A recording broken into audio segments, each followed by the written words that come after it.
Isinagawa sa Cebu City ang National Cacao Congress 2024 kung saan nagtipon-tipon ng mga nasa industriya ng kakao na kilala sa paggawa ng tsokolate at tableya. Suportado naman ng pamahalaan ang industriya para mas mapabuti ang pangkabuhayan ng ating mga kababayan. Si Jessie Atienza ng PTV Cebu sa detalye. Pinakamatamis ang pagtitipon na ginawa sa National Cacao Congress 2024 kung saan nagsama-sama ang mga malalaki at maliliit na negosyante sa industriya ng kakao. Kaliwat kanan ng bentahan at free tasting ng iba't ibang tsokolate na gawang lokal.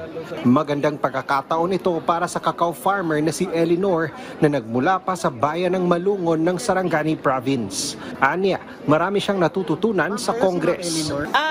I started in 2017 and I also farm the cacao trees. So it's a single origin chocolate.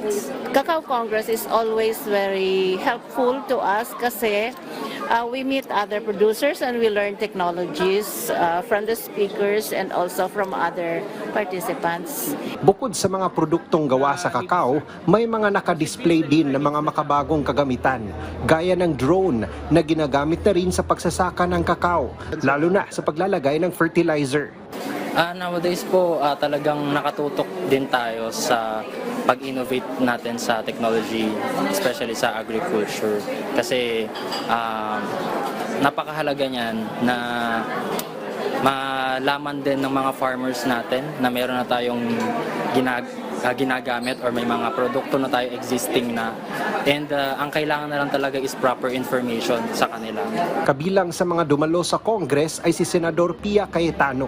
Binigyang diin niya ang patuloy na suporta ng pamahalaan para sa mga nasa industriya ng kakao, lalo't kilala na maging sa ibang bansa ang mga tsokolating gawa sa Pilipinas. During my talk, na-explain ko nga na yung job namin as legislators is to ensure that there is proper funding kung magaganda naman ang mga programa. So, ang dami ko nakitang products. I also want to be sure na when they're ready for the world stage, we can also support. Kasi mahirap din yun. Ayaw ko ng pachamba-chamba. If there are the proper international events for them to attend, then let's give them that exposure. But they need to have products that are presentable to the world. They need to have proper packaging, proper storage, and that is what DOST, DTI, and all these other agencies can do for them.